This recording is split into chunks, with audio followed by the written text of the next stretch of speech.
tarde para você. Tudo bem, Adriana? Tudo bem, vamos começar mais uma semana juntos. A gente começa assim, levantando o astral, porque precisa, né?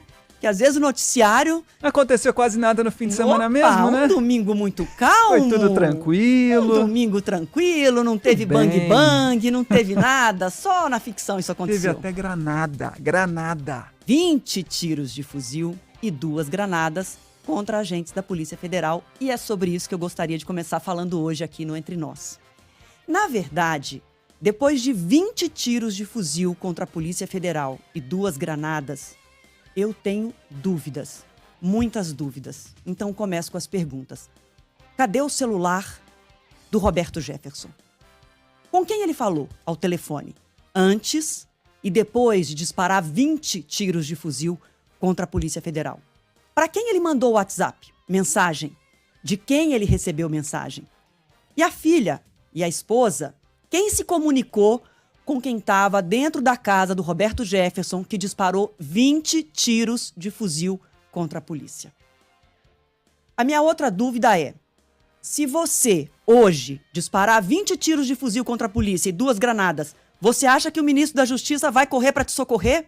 Para apaziguar a crise? Foi o que aconteceu ontem. O ministro da Justiça do Brasil, Anderson Torres, foi despachado para o local da crise. Mas aí alguém pensou melhor e falou, opa, mas isso vai colocar a crise no colo do governo federal. Então fica a 50 quilômetros de distância, negocia tudo de Juiz de Fora. E aí, um agente da Polícia Federal, isso atrasou em 5 horas a prisão de Roberto Jefferson, um agente da Polícia Federal, quando entra na casa dele, entra para tomar um cafezinho. As xícaras na mesa, adoçante, um papo bem amistoso, e ele diz uma frase: eu tenho uma ordem. O que o senhor precisar, a gente faz. Você acha que você ouviria essa frase se desse 20 tiros de fuzil contra a Polícia Federal? Então essas são as perguntas, as dúvidas que eu começo hoje o Entre Nós. Os aliados do presidente Jair Bolsonaro e o próprio presidente que está em campanha à reeleição vai se apressar para dizer que não tem nada a ver com isso. Já fez isso, inclusive. Chamou de criminoso, chamou de bandido. Os bolsonaristas vão dizer, é coisa de maluco. Mas vai ser preciso um contorcionismo muito grande para desvincular Roberto Jefferson de Jair Bolsonaro. Roberto Jefferson, na verdade, está em todos os governos. É do Centrão, esteve com o Collor, foi contra o impeachment de Fernando Collor, esteve na base do governo Lula, do primeiro governo Lula, denunciou o mensalão quando foi flagrado roubando nos Correios. Quando a corrupção de Roberto Jefferson foi descoberta, ele então denunciou o mensalão e agora está na base de Jair Bolsonaro. Está no colo desse governo.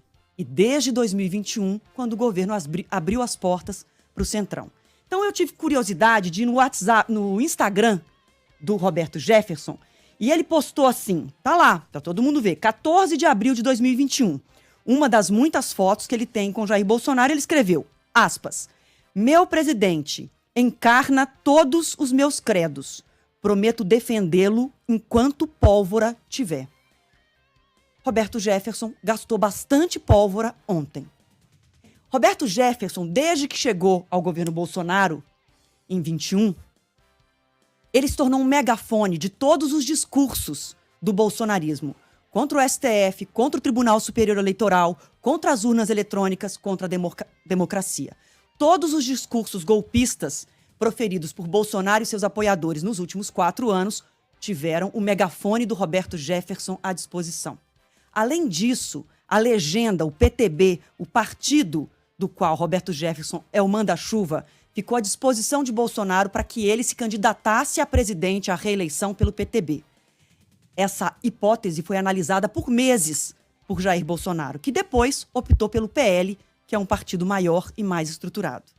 Além disso, quando Roberto Jefferson não conseguiu ser candidato ele próprio a presidente, ele colocou Padre Kelmon, que foi escada de Bolsonaro nos debates na disputa à presidência da República desse ano.